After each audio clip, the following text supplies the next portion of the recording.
All new tonight, dozens of employees at the Texas Tribune plan to unionize. KVUE's Matt Fernandez spoke with a reporter at the Tribune about what workers hope to accomplish as a union.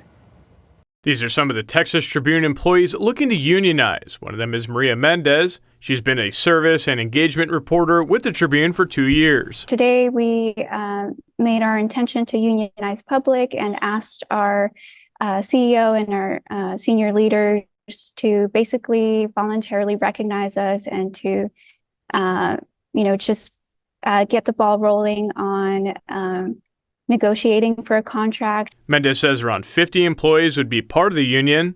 They would unionize as the Texas Tribune Guild, part of the Media Guild of the West, and the News Guild, CWA. There are several reasons they want to do this. Continue a lot of the practices that make the Texas Tribune a good workplace already, and just to make sure that employees have a formal process to voice concerns and have legal protections as well. Mendez says the push also follows nearly a dozen layoffs back in August. Make sure that, again, we have stability, even if the economy and the journalism industry undergo unstable moments. In Central Texas, other workers recently formed unions. Local Starbucks employees on Oasis and 24th back in 2022 became the second in the state to do so.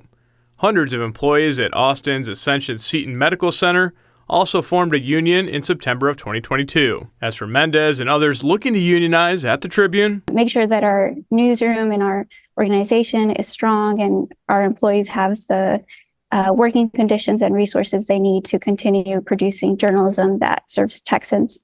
The Texas Tribune CEO issued a statement saying, quote, "Our response is simple. Tribune employees want to be represented by a union. We'll respect their rights to representation. We will now start the process of working through the details of this request." Mendez says they plan to petition for an election with the National Labor Relations Board, allowing them to vote to become a union even if leadership does not voluntarily recognize them. In Austin, Matt Fernandez, KVUE News. Matt, thanks for that. Now, according to the newest data from the U.S. Bureau of Labor Statistics, the number of unionized workers has actually decreased. In 2023, 10% of hourly and salaried workers in the United States were members of unions. That's an all-time low and a drop from 10.1% in 2022. But it's important to note the number of unionized workers in the private sector increased by 191,000 last year. This includes workers at auto companies, Hollywood studios who recently went through contract negotiations.